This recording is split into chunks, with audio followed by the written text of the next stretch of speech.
Good morning, welcome to స్వతంత్ర. నేను మురళి. ముందుగా హెడ్లైన్స్ చూద్దాం. రేపు పోలవరం పర్యటనకు సీఎం చంద్రబాబు. ప్రాజెక్టు పనుల పురోగతిని సమీక్షించనున్న సీఎం.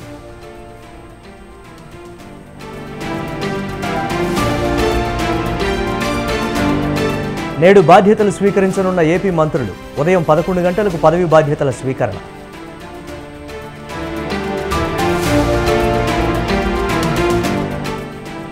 ఈ నెల 18న పీఎం కిసాన్ నిధులు విడుదల. వారణాసిలో విడుదల చేయనున్న ప్రధాని మోదీ.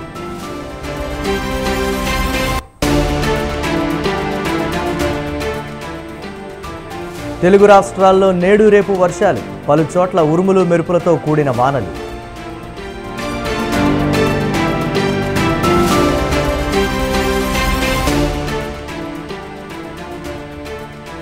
ఇజ్రాయెల్పై విరుచుకుపడ్డ హమాస్. ఆర్మీ కాన్వాయ్పై దాడి, 8 మంది మృతి.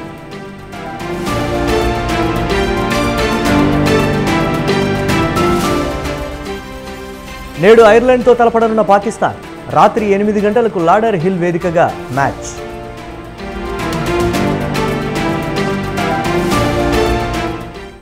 బ్రేకింగ్ న్యూస్ చూస్తున్నాం. ముఖ్యమంత్రి చంద్రబాబు నాయుడు రేపు పోలవరం ప్రాజెక్టును సందర్శించనున్నారు. ప్రాజెక్టు స్థితిగతులను ఆయన పరిశీలిస్తారు. ఉదయం 9:30 ఆయన పోలవరం చేరుకుంటారు. ప్రాజెక్టు ప్రాంతమంతా తిరిగి ప్రతి నిర్మాణాన్ని పరిశీలించనున్నారు. వాటి పరిస్థితి గురించి తెలుసుకుంటారు. తర్వాత అక్కడే పోలవరం అధికారులు, జలవనరుల శాఖ అధికారులతో సమీక్షిస్తారు.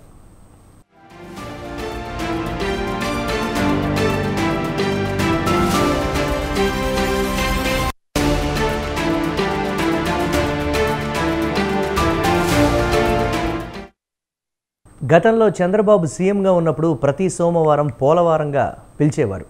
వారం రోజుల్లో ప్రాజెక్టులో ఎంత పురోగతి సాధించాలో లక్ష్యం నిర్దేశించేవారు. అమరావతి సచివాలయంలో ఉండి అక్కడి నుంచే పోలవరం ప్రాజెక్టులో ప్రతి విభాగాన్ని చూసేలా అవసరమైన సాంకేతిక ఏర్పాట్లు చేసుకున్నారు. అధికారులతో సమీక్షించి ఎక్కడెక్కడ సమస్యలున్నాయో వాటిని పరిష్కరించేవారు. ఆ కృషి ఫలితంగానే పోలవరంలో కుడికాలువ పనులు పూర్తయ్యాయి. ప్రధాన డ్యాంలో 65% పనులు పూర్తయ్యాయి.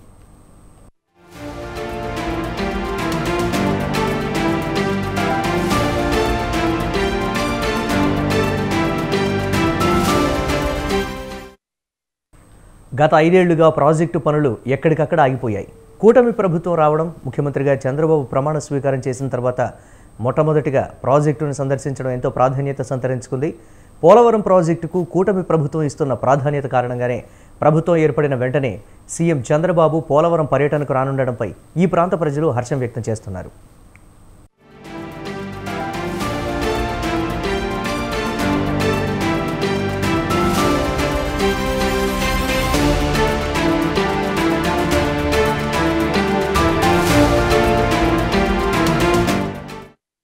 పోలవరం ప్రాజెక్టులో స్పిల్వే, ఎగువ, దిగువ కాపర్ డ్యామ్ గ్యాప్ 3 పనులు పూర్తయ్యాయి. గ్యాప్ 1, 2 ఎర్త్కమ్ రాక్ ఫిల్ డ్యామ్ పనులు పూర్తి చేయాల్సి ఉంది. డయాఫ్రమ్ వాల్ దెబ్బతినడంతో నూతనంగా నిర్మించాల్సి ఉంది. కేంద్ర ప్రభుత్వానికి నివేదిక పంపించారు. డిజైన్స్ ఆమోదం కాగానే డయాఫ్రమ్ వాల్ నిర్మించాల్సి ఉంటుందని అధికారులు తెలిపారు. ప్రస్తుతం కేంద్ర రాష్ట్ర ప్రభుత్వాల సయోధ్య స్నేహపూర్వకంగా ఉన్న నేపథ్యంలో పనులు మరింత వేగవంతంగా జరుగుతాయని, రానున్న 3 ఏళ్లలో ప్రాజెక్టు పూర్తవుతుందన్న నేతలు, ప్రజలు ఆశాభావం వ్యక్తం చేస్తున్నారు.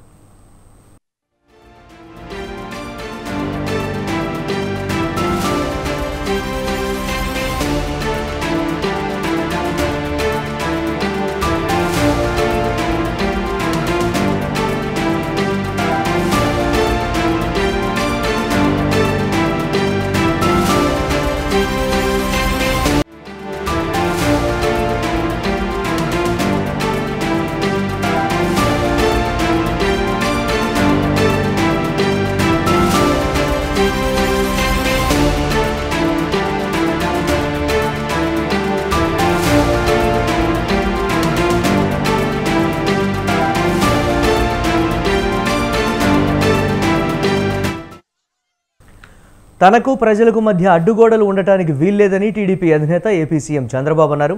ప్రజల సమస్యలు, వినతుల స్వీకరణకు ప్రత్యేక వ్యవస్థను ఏర్పాటు చేస్తామని తెలిపారు. సచివాలయంలో వినతుల స్వీకరణ ఎలా ఉంటుందో ఆలోచిస్తున్నామని సీఎం అన్నారు. సమస్యల పరిష్కారానికి నిర్దిష్ట సమయం ఉండేలా చర్యలు తీసుకుంటామని చెప్పారు. సచివాలయానికి రాకపోకల కోసం రవాణా, ఇతర సౌకర్యాలు ఏర్పాటు చేస్తామని తెలిపారు. పోలవరం సందర్శనతోనే తన క్షేత్రస్థాయి పర్యటన ప్రారంభమవుతుందని చెప్పారు. అసెంబ్లీ సమావేశాల తేదీలు త్వరలోనే నిర్ణయిస్తామన్నారు. విధ్వంస పాలనకు గుర్తుగా ప్రజావేదికను అలాగే ఉంచుతామని, శిథిలాలు తొలగించం అని సీఎం చంద్రబాబు స్పష్టం చేశారు.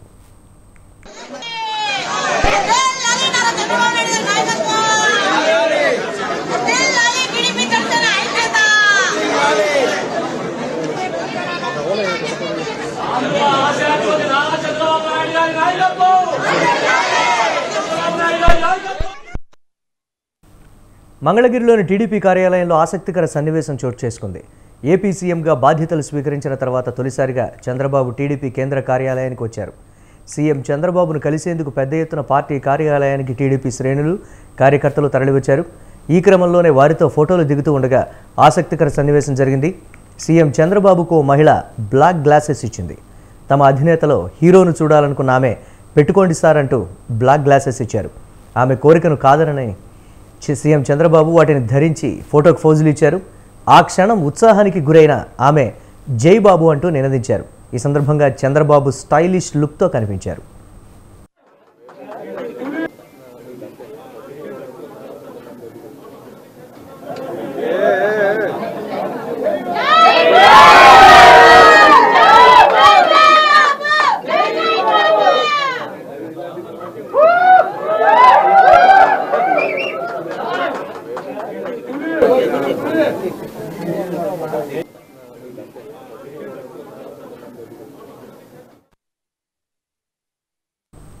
ఆగస్టు 15 సమయం దగ్గరకు వచ్చేస్తోంది. అదేంటి అంటారా? ఆ తేదీలోగా 2 లక్షల లోపు పంట రుణాల మాఫీ చేస్తామని ఇప్పటికే తెలంగాణ ప్రభుత్వం ప్రకటించింది. మరి చెప్పినట్లుగానే ముఖ్యమంత్రి మాట నిలబెట్టుకుంటారా? ఇప్పటికే ఓవైపు ప్రతిపక్షాలు ఈ అంశంపై నిలదీస్తున్న వేళ నిధుల కోసం వేట మొదలుపెట్టింది రేవంత్ సర్కార్. కేవలం ఇదే కాదు, రైతు భరోసా, రైతు బీమా పథకం కోసం మొత్తం రాబోయే 2 నెలల్లో 30,000 కోట్లు అవసరమవుతాయని అంచనా వేసింది. మరి ప్రభుత్వ ప్రయత్నాలు ఏ మేరకు సఫలమవుతాయన్న ప్రశ్న తలెత్తుతోంది.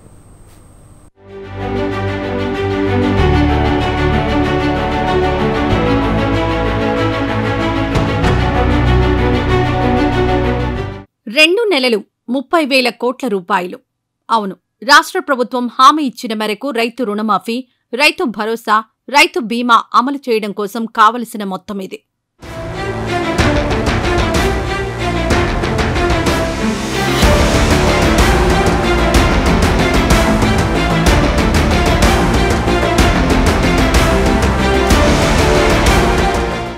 తెలంగాణ అసెంబ్లీ ఎన్నికల వేళ కాంగ్రెస్ పార్టీ తరపున హామీ ఇచ్చిన మేరకు ఒక్కో పథకాన్ని అమలు చేస్తూ వెళ్తోంది రేవంత్ రెడ్డి సర్కార్.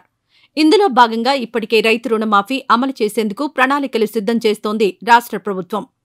ఏది ఏవైనా ఆగస్టు 15 నాటికి 2 లక్షల్లోపు ఉన్న పంట రుణాల మాఫీ చేస్తామని ఇప్పటికే పలుమార్లు స్పష్టం చేశారు సీఎం రేవంత్ రెడ్డి. ఇదే విషయంపై అధికార, విపక్షాల మధ్య మాటల యుద్ధం కూడా గట్టిగానే సాగింది. సవాళ్లు ప్రతి సవాళ్ల పర్వం నడిచింది. అల్లుడు రైతు రుణమాఫీ ఎప్పుడు చేస్తామని నేను ఆ సన్నాయానికి చెప్పిన 15 ఆగస్టు లోపల చేస్తారా భయ్, నువ్వు చేసిన అప్పులు కడుతున్నా జర కూడా తీసుకోవాలి, సంసారాన్ని కడతా అని. నువ్వు 15 ఆగస్టు లోపల చేస్తే నేను రాజీనామా చేస్తే సవాల్ అన్నాడు. సరే మంచిది, రాజీనామా పత్రం జేబులో పెట్టుకో అని మన సిద్దిపేట పోయి చెప్పిన. ఈ సిద్దిపేటకు శనీశ్వరరావు పట్టుకున్నాడు, 15 ఆగస్టు లోపల వదిలిస్తాను. ఇప్పుడు కూడా కొత్తగూడెం నుంచి ఈ శనీశ్వరరావుకు సూటిగా సవాలు విసురుతున్నా, సూటిగా సమాధానం చెప్తున్నా. 15 ఆగస్టు లోపల భద్రాచలం రాముల వారి సాక్షిగా రైతులకు తెలంగాణ రాష్ట్రంలో 2 లక్షల రూపాయల రుణమాఫీ చేసి ఈ రాష్ట్రానికి పట్టిన చీడ పీడ శనీశ్వరరావును సిద్దిపేటలోనే పాతరేసే విధంగా రైతు రుణమాఫీ చేసే బాధ్యత నేను తీసుకుంటా. ప్రతి నెల రాష్ట్ర ప్రభుత్వానికి సుమారు 14,000 కోట్ల ఆదాయం వస్తుండగా ఇప్పటికే దానికి మించిన ఖర్చులున్నాయి. ఆ ఆదాయం నుంచి ఈ పథకాలకు నిధులు సర్దుబాటు చేయడం సాధ్యపడదని ఆర్థిక శాఖ అంచనా వేస్తోంది. ఇప్పటికే వారానికి ఓసారి 1000 నుంచి 2,000 కోట్ల దాకా రుణాలను తీసుకొస్తోంది రేవంత్ ప్రభుత్వం. బాండ్ల విక్రయం ద్వారా ఎప్పటికప్పుడు ఇలా తీసుకొస్తూ బండి లాక్కొస్తోంది. అయితే ఓవైపు రైతు రుణమాఫీతో పాటు పంటల సాగు సీజన్ ప్రారంభం కావడంతో రైతు భరోసా పథకం కింద పెట్టుబడి సాయాన్ని అన్నదాతల బ్యాంకు ఖాతాల్లో జమ చేయాల్సి ఉంది. అలాగే ఆగస్టు 13లోగా 30 లక్షల మందికి పైగా రైతన్నలకు జీవిత బీమా కల్పించే రైతు బీమా పథకానికి 1500 కోట్లకు పైగా ప్రీమియం సొమ్మును ఎల్ఐసికి రాష్ట్ర ప్రభుత్వం చెల్లించాల్సి ఉంది.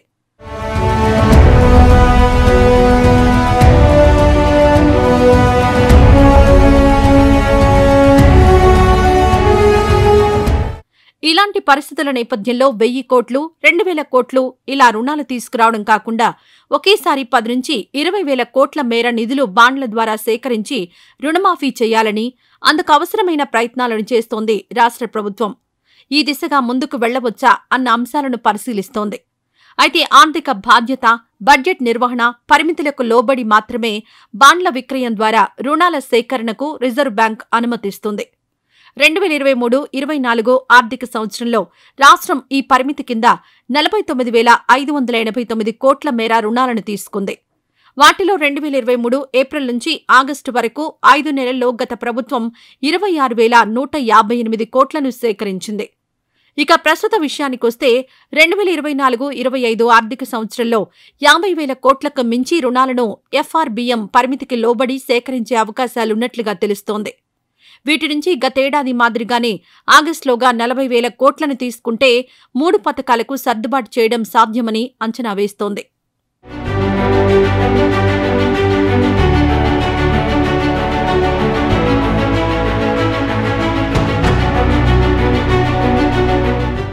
ఇక బాండ్ల రూపంలో 2024 ఏప్రిల్ నుంచి ఇప్పటి వరకు 8,246 కోట్లను సేకరించింది. మరో 2,000 కోట్లు ఈ నెల 18న బాండ్ల విక్రయం ద్వారా ప్రభుత్వ ఖాతాలో జమ కానున్నాయి. వీటితో కలిపితే ఈ ఏడాది కింద వచ్చే కోటాలో 10,000 కోట్లు అవుతుండటంతో మరో 30,000 కోట్ల రూపాయలను ఆగస్టులోగా తీసుకునేందుకు ఆర్బీఐ అంగీకరిస్తుందా అన్నది ప్రశ్నార్థకంగా మారింది. ఒకవేళ ఈ విషయంలో ఆర్బీఐ ఒప్పుకోకపోతే ప్రత్యామ్నాయ మార్గాలను అన్వేషిస్తోంది రేవంత్ సర్కార్. ఈ క్రమంలోనే కార్పొరేషన్ ప్రస్తావన వస్తోంది. కొత్తగా రైతు సంక్షేమ అభివృద్ధి కార్పొరేషన్ ఏర్పాటు చేసి దాని తరపున రాష్ట్ర ప్రభుత్వం గ్యారంటీ ఇచ్చి ఒకేసారి 35,000 కోట్ల రూపాయల మేర రుణం తీసుకునే అవకాశం ఉందా అన్న చర్చ కూడా సాగుతోంది. అయితే ఇక్కడే ఓ ప్రశ్న వినిపిస్తోంది. ఏదైనా ఒక కార్పొరేషన్కు ఇంత భారీ స్థాయిలో రుణం ఇవ్వాలంటే దానిని అదే సంస్థ తిరిగి చెల్లిస్తుందని, దానికొచ్చే ఆదాయ మార్గాలను సైతం స్పష్టంగా చూపాల్సి ఉంటుంది.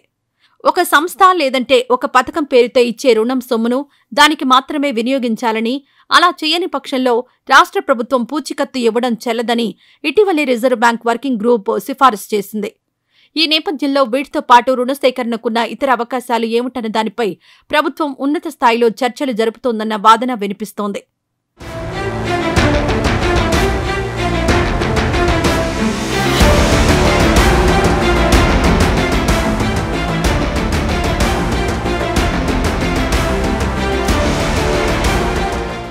మరోవైపు రుణ సేకరణ సాధ్యమైనంత త్వరగా పూర్తి చేసి రుణమాఫీ సొమ్మును బ్యాంకులకు జమ చేయాలని భావిస్తోంది తెలంగాణ ప్రభుత్వం.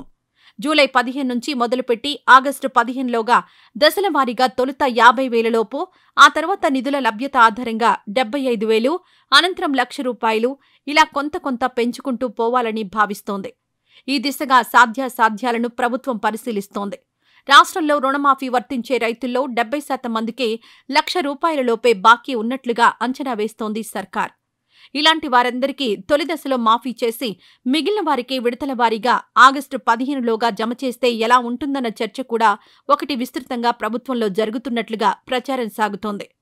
అయితే ప్రస్తుతానికి ఇన్ని ఆలోచనలు సాగిస్తున్న ప్రభుత్వం నిధుల లభ్యతపై స్పష్టత వచ్చాక రుణమాఫీకి అర్హులైన రైతులను గుర్తించి వారి తరపున బ్యాంకులకు చెల్లించే మొత్తాలను జమ చేయనుంది.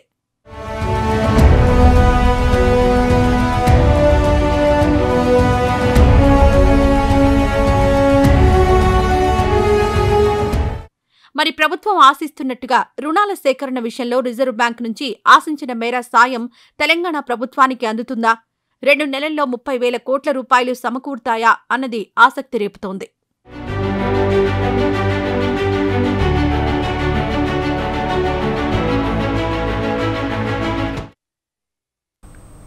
వరుస కేసులతో ఏసీబీ దూకుడు పెంచింది. హైదరాబాద్ జోన్లోనే 2 నెలల్లో 20కి పైగా కేసులు నమోదు చేశారు.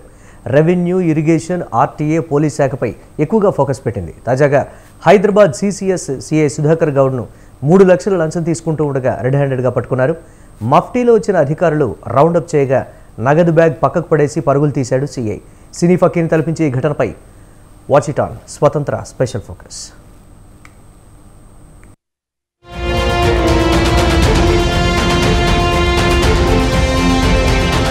ఓ చీటింగ్ కేసు నుంచి నిందితుడిని తప్పించేందుకు 3 లక్షల రూపాయలు లంచం తీసుకుంటూ హైదరాబాద్ సీసీఎస్ ఇన్స్పెక్టర్ సుధాకర్ను ఏసీబీ అధికారులు రెడ్ హ్యాండెడ్గా పట్టుకున్నారు.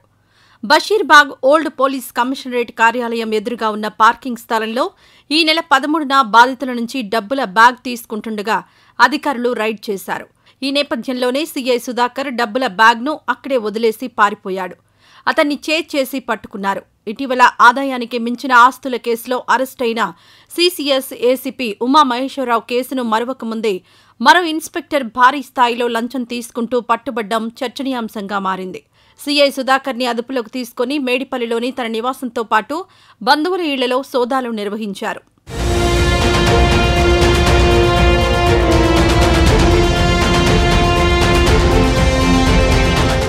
ఆర్థిక నేరాల కేసులను దర్యాప్తు చేసే సీసీఎస్లోని టీమ్ 7 ఇన్స్పెక్టర్గా చామకూరి సుధాకర్ ఉన్నారని ఏసీబీ అధికారులు తెలిపారు.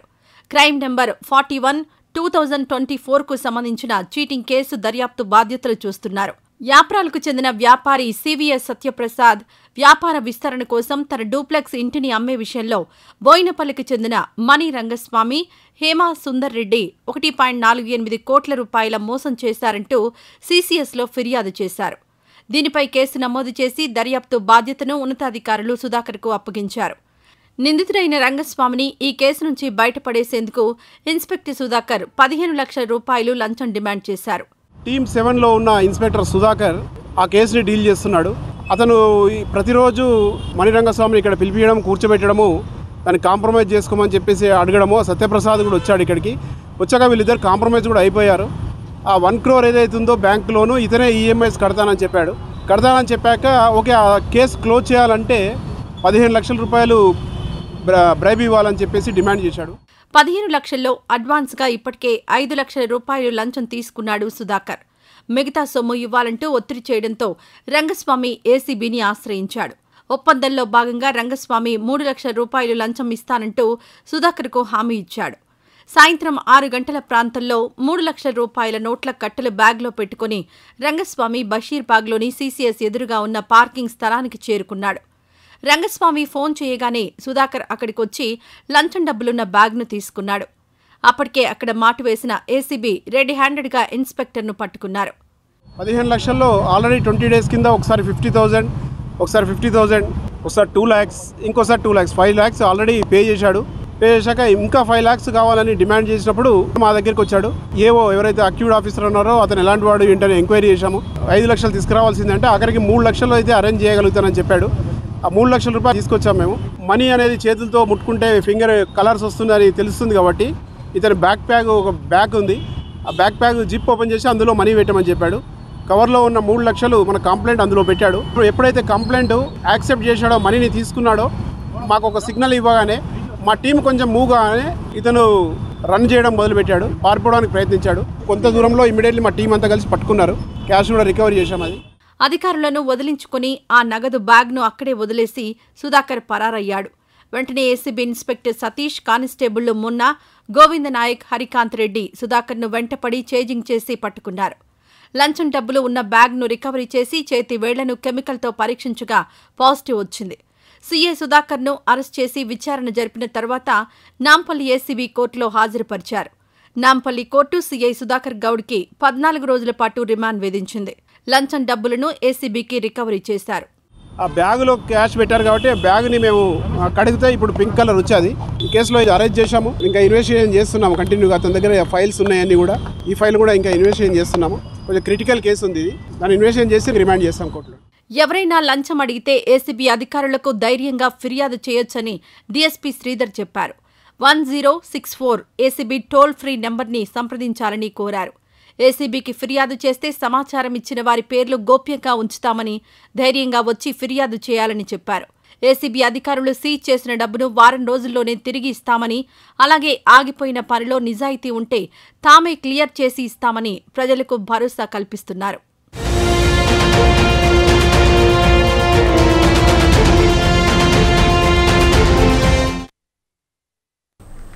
తెలంగాణ విశ్వవిద్యాలయాలు సమస్యల వలయంలో కొట్టుమిట్టాడుతున్నాయి. నిధుల కొరత, అరకొరగా ఉన్న అధ్యాపకులు, ఇన్ఛార్జ్ వీసీలతో కాలక్షేపం, ఇలా ఎన్నో ఇక్కట్లతో విశ్వవిద్యాలయాలు సతమతమవుతున్నాయి. వర్సిటీల్లో దాదాపు 3,000కు పైగా టీచింగ్ పోస్టులు భర్తీ చేయాల్సి ఉంది. వర్సిటీ సెర్చ్ కమిటీలు ఇప్పటికీ ఏర్పాటు కాలేదు. ఈ పరిస్థితుల్లో వీసీల నియామకానికి మరింత సమయం పట్టేలా ఉంది.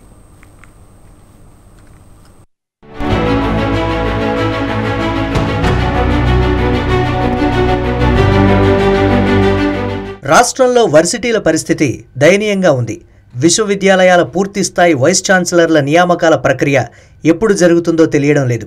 వర్సిటీ వీసీల నియామకానికి సంబంధించి సెర్చ్ కమిటీలు వేసిన సమావేశాలు, సెలక్షన్ ప్రక్రియ మొదలు కాలేదు.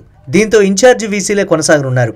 ఇదిలా ఉంటే యూనివర్సిటీలో ప్రొఫెసర్ల ఖాళీల భర్తీ ఏళ్ల తరబడి పెండింగ్లో ఉండడంతో విద్యార్థులు ఇబ్బందులు ఎదుర్కొంటున్నారు. నిధుల సమస్య, ప్రొఫెసర్ల నియామకాల సందిగ్ధం, ఈ కారణాలతో విశ్వవిద్యాలయాలు అభివృద్ధికి ఆమడ దూరంలో ఉంటున్నాయి.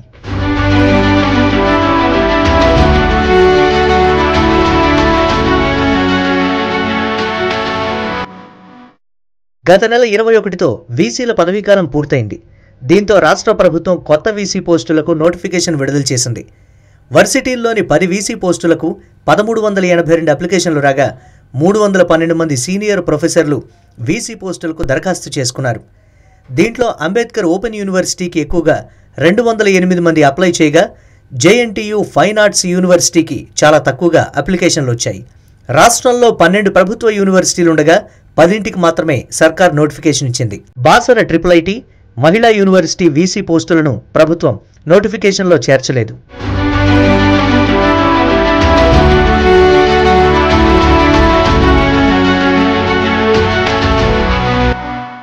యూనివర్సిటీ కామన్ రిక్రూట్మెంట్ బోర్డు ద్వారా వర్సిటీల్లో ఖాళీలు భర్తీ చేయాలని గత ప్రభుత్వం భావించింది. అయితే అప్పట్లో అది ముందుకు సాగలేదు. కామన్ రిక్రూట్మెంట్ బోర్డు బిల్లులను గవర్నర్, రాష్ట్రపతి పరిశీలనకు పంపడం, ఎన్నికలు రావడం, కొత్త ప్రభుత్వం ఏర్పడడం, ఈ కారణాలతో ఖాళీల భర్తీపై క్లారిటీ లేకుండా పోయింది. ప్రతిష్టాత్మక ఉస్మానియా యూనివర్సిటీలో 890, జేఎన్టీయూహెచ్ 241, అంబేద్కర్ ఓపెన్ యూనివర్సిటీలో 96, పొట్టి శ్రీరాములు తెలుగు యూనివర్సిటీలో 58, ఇలా రాష్ట్ర వ్యాప్తంగా 3,000కు పైగా ఖాళీలను భర్తీ చేయాల్సింది.